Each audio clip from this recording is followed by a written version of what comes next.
This is part 9 of She Prayed Over My Mama.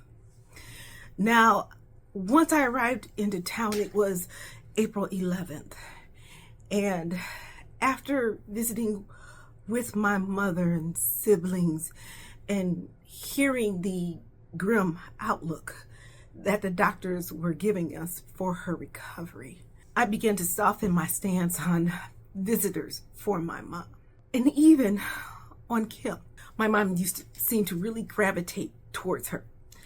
And I thought it would be good for her to even hear as many voices of people who cared for her as possible. So after 2 days, I tried to be a better person. And I extended an olive branch to Kim. And I sent her the following text. Now, mind you, when I spoke to her, I told her that my mom was in the neuro ICU and that she was in a coma. And I told her that I felt that it would be good for her, my mom, to hear her voice.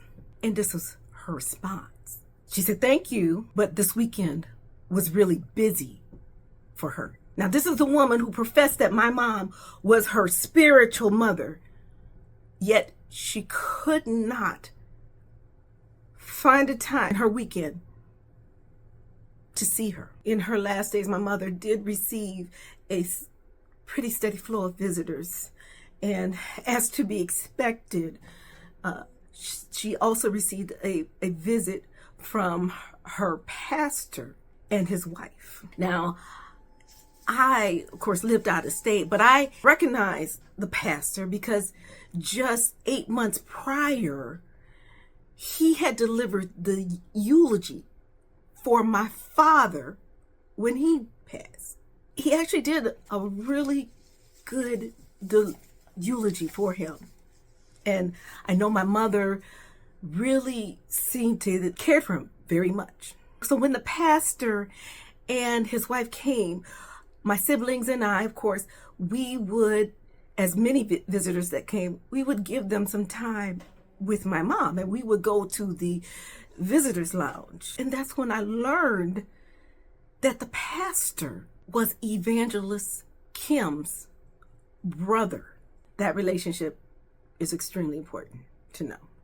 Now, once I found this out, I, of course, felt some kind of way. I did not know how to process this information because I was so conflicted later on as I learned more things. Now, as I had discussed earlier, there was no medical power of attorney. So because there was an agreement between my siblings and I, given the situation regarding my mother's strokes had made her completely helpless, I knew what her wishes would have been.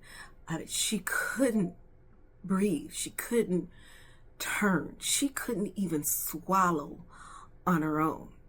I knew that she wouldn't want to live like that. Because there was no agreement, I decided that I needed to file for conservatorship and guardianship over my mother so that I could make the hardest medical decision of my life, which was to remove my mother's ventilator and to take care of her financial affairs. Now, in order to actually get the guardianship, I first filed for the emergency guardianship and emergency conservatorship, and we were initially granted for that. Now, we also, when I say we and my sister, we also had to run around and you had to complete a background check. We had to get fingerprints, and there had to be a waiting period until there could be a hearing held to see if guardianship and conservatorship was appropriate. Now, during that time, I would gather my sisters